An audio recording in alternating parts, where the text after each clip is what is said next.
মনে রাখতে মস্তান কোনদিন সম্মানিত হয় না। আর মস্তানের জায়গা কোটা প্রত্যাহারের আশ্বাস দিয়েছিল। দেশের প্রিয় তরুণ যুবক ও ভাই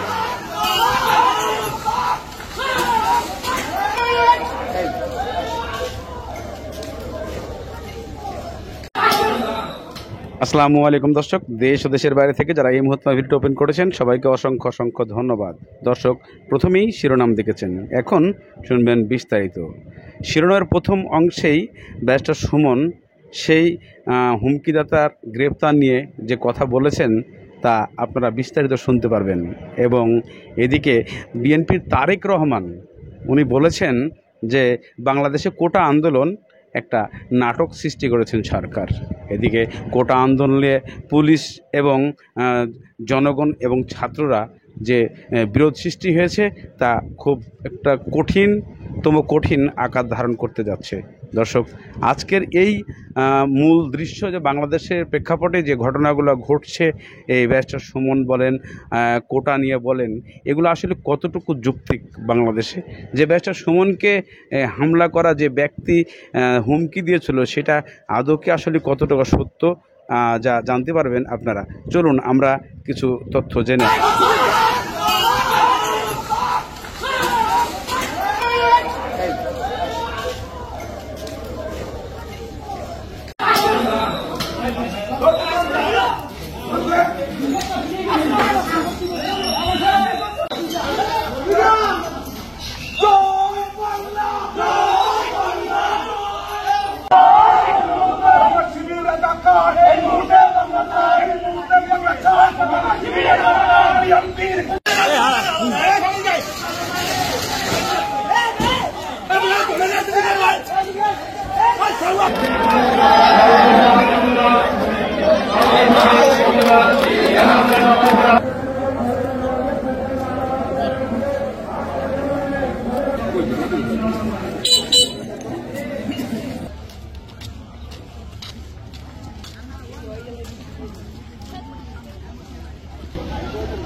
দেখাই দেন আজকে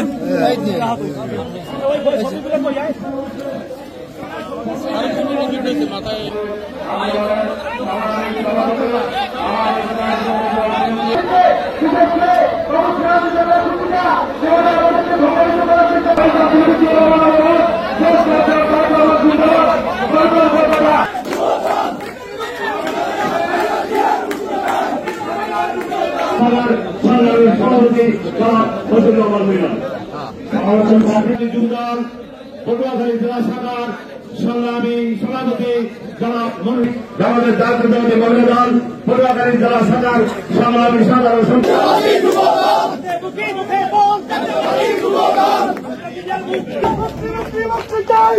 দর্শক, ইতিমধ্যে আপনারা কোটা আন্দোলনের কিছু ভিডিও চিত্র দেখেছেন। এই ভিডিও চিত্র থেকে আপনারা যেটা বুঝতে পারছেন এবং যেটা ইতিমধ্যে দেখেছেন সেটা আসলে কতটুকু যুক্তি ধারণ করছে এখানে ছাত্রদের সঙ্গে। যে এখনও পর্যন্ত পুলিশ অসহায় আছে, পুলিশকে কোনো ক্ষমতা দেওয়া হয় নাই, কেননা স্বরাষ্ট্রমন্ত্রী তাকে পুলিশকে কোনো প্রকার ক্ষমতা এখনও দেন নাই। এদিকে ব্যারিস্টার সুমন নতুন তথ্য দিয়েছেন, তাকে হুমকিদাতা এবং গ্রেপ্তারের মূল কেন্দ্র নিয়ে অনেকেই এখানে অনেক রকম ব্যাখ্যা দিয়েছেন।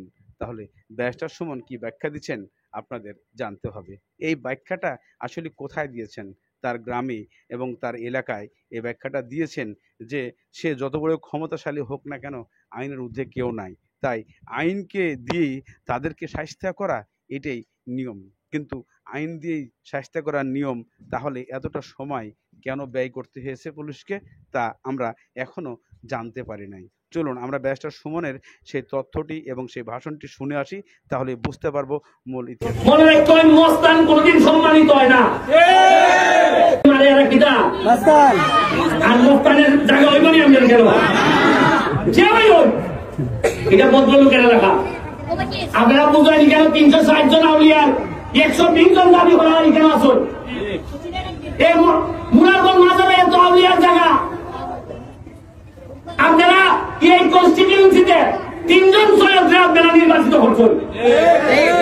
এরপরে কেন যদি মানুষ এই কোনো কারণে লাভ খাইয়া যায়, আল্লাহ সেইটা না যে তোমরা সৈয়দরা তোমরা নেতা বানাইয়া বুঝি তোমরা ইটা বানাইতেছ। মনে হয় আপনি জিততে গেলে আপনার উপরে মানুষের দোয়া লাগবো। আমি কি মনে করো এমপি এমনি গেছি গা, আমি দাঁড়াইছি আপনারা পড়তে যাইছেন এমপি গেছি গা না, 49টা ব্রিজ বানাইছি, 37,000 গাছের চারা লাগাইছি, আম খাইয়া মানুষের দোয়া করছে, এরপরে এমপি আমি নাইলে এত বড় বড় মানুষ আমি পরাজিত করতাম পারি। এই আরম্ভ গেছি গা মনে করুন। হারাজিতার মধ্যে ইজ্জত ইজ্জত নাই, কিন্তু যে ওয়েতে আমরা আসছি এটা কিছু ইজ্জত হয়েছে নি, এটার থেকে শিক্ষা নেওয়ার দরকার। কিতাব মস্তান বুঝেন আপনি জীবনের যেটা আমি ঘৃণা করি, জীবনে মানুষের জয় করতে হয় মানুষের হৃদয় দিয়া, হৃদয় জয় করতে হয় মানুষের গুলামি হইয়া। সুরাঙ্গাতে আমি যতদিন বাচ্চা আছি আমি এমপি হিসাবে কোনো মস্তানি আমি এলাও করতাম না। ওই আমরা মারবা, ওই আমি মারবো, তাও সুনারঘাটের মাটির আমার মাইয়া এরপরে মানুষের মাত্র জুলুম করতেই বা আপনি যেই হয় কোন ধরনের জুলুম চলবে না।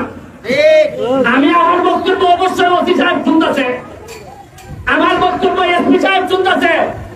আমার সোনারঘাটে যদি কোনো জুলুম হয়, সে যদি দাবি করেছে ব্যারিস্টারের লোক, আমি আবারও হইয়া দিতেছে জুলুম হইলে ব্যারিস্টারের লোক দাবি করলে এরা আগে যেন ভাই হইয়া জেল পাঠাইতে আমি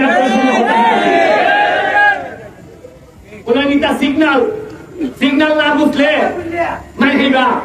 ওই আমি আজকে খনি খাই ওই বুঝতে পারছি যে উপর থেকে সিগন্যাল যে তাড়াতাড়ি ঠিক হোক, নাইলে কিন্তু মাই খাইবা। ফাইট যারা যুদ্ধ করার অভিজ্ঞতা যারা আছে এরা জীবনে সফল হয়। আজকে জনতার মানুষকে দেখুন এরা কিভাবে আজকে যুদ্ধ করার মানসিকতা ছেড়ে হাসিনা কোটা প্রত্যাহারের আশ্বাস দিয়েছিল।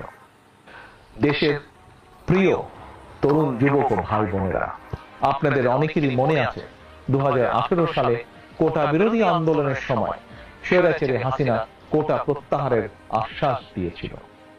এখন আবার আদালতকে ব্যবহার করে সেই কোটা ব্যবস্থা পুনর্বহাল করেছে। আজ এটি স্পষ্ট যে এটি ছিল শিক্ষার্থীদের সঙ্গে প্রতারণা। হাসিনা একজন প্রতারক বলেই বারবার জনগণের সঙ্গে ধোঁকাবাজি করছে। কোটা কখনো মেধার বিকল্প হতে পারে না। আমি ব্যক্তিগতভাবে বিশ্বাস করি, মনে করি চাকরি কোটার ব্যাপারে ছাত্র তরুণদের দাবি অবশ্যই ন্যায্য এবং যৌক্তিক। জনগণের রায় বিএনপি সরকার গঠন করতে পারলে অবশ্যই ছাত্র তরুণদের যে কোনো যৌক্তিক এবং ন্যায্য দাবি বাস্তবায়ন করবে। একই সঙ্গে প্রতিবন্ধীদের বিষয়টিও রাষ্ট্র অবশ্যই গুরুত্ব সহকারে বিবেচনা করবে। যদি আমরা ঐক্যবদ্ধ থাকি, সিদ্ধান্তে অবিচল থাকি, অচিরে একটি নিরপেক্ষ সরকারের অধীনে অবাধ, সুষ্ঠু, নিরপেক্ষ নির্বাচনের মাধ্যমে